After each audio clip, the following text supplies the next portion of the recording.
Vos 2 centres de rénovation Home Hardware de Newport et L'Anse-à-Beaufils et votre caisse Desjardins du littoral gaspésien vous présentent Reflet d'ici. Les commotions cérébrales chez nos jeunes hockeyeurs, entre autres, sont un problème de santé publique qu'il faut prendre très au sérieux comme société et le député de Marquette et ancien joueur de la LNH, Enrico Ciccone, en a fait une priorité. Thierry Haroun présente le premier de 2 reportages sur notre sport national.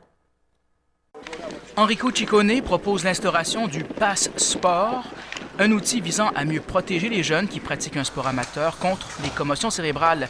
Cet outil serait sous forme de carnet et permettrait de protéger les jeunes de 18 ans et moins qui peuvent subir des commotions cérébrales répétées en permettant de colliger l'information d'un sport à l'autre afin que parents, entraîneurs, médecins, arbitres et professeurs puissent avoir accès à l'information à un seul et même endroit. On peut l'entendre. En gros, c'est d'être capable de colliger l'information. Je pense qu'il y a un protocole de gestion des commotions cérébrales qui a été établi justement par le dernier gouvernement en 2017, qui est très étoffé. Maintenant, le problème dans tout ça, c'est que beaucoup d'entraîneurs m'ont relevé ce problème-là. C'est l'effet qu'on reçoit de nouveaux joueurs année après année. On a des nouveaux athlètes qui viennent de d'autres sports, mais on n'a pas l'information sur justement au niveau commotion cérébrale sur chaque enfant. Et les entraîneurs aimeraient avoir un peu plus d'informations pour être capables de mieux les protéger sur le terrain.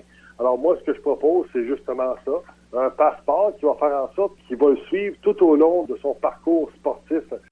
On sait que les conséquences des commotions cérébrales répétitives sont sans merci.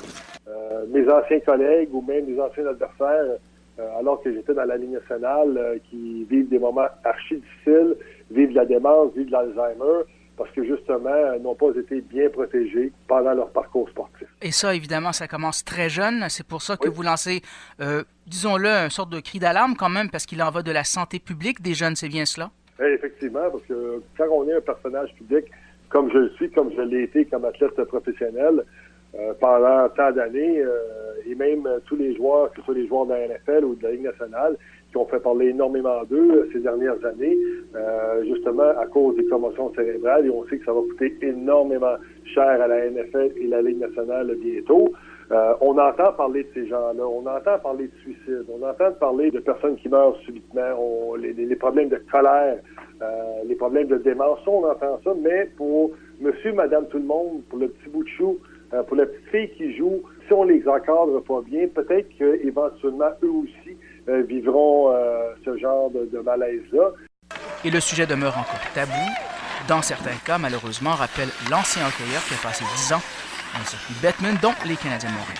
C'est une minorité, mais bien entendu, quand on regarde le pire ennemi du joueur ou de l'athlète, souvent, c'est l'athlète lui-même. Parce qu'il ne voudra pas le dire, il ne voudra pas en parler s'il se sent étourdi, si ça va pas bien, s'il voit que la clarté, la lumière du jour est trop forte pour ses yeux, qui sont peut-être un signal que c'est peut-être une commotion cérébrale, on n'en parlera pas parce qu'on veut continuer à jouer.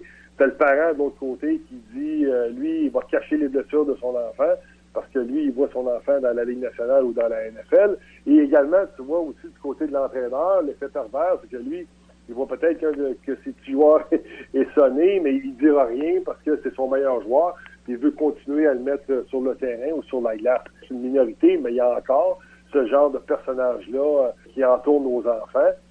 Une initiative que voit d'un bon œil le président de Hockey Gaspésie des Îles, Gilles Pelletier. Moi, je pense que c'est des informations qui pourraient être très utiles à tous les intervenants dans différents sports, pas seulement au hockey, mais les jeunes pratiquent plusieurs sports aujourd'hui et c'est sûr que s'ils ont des commotions cérébrales ou d'autres blessures graves qui peuvent être d'intérêt de l'entraîneur qui reçoit ce jeune-là, mais je pense que ça peut aider tout simplement à avoir la bonne façon de travailler avec ce jeune-là. Thierry Haroun pour TVCGR, à Grande-Rivière.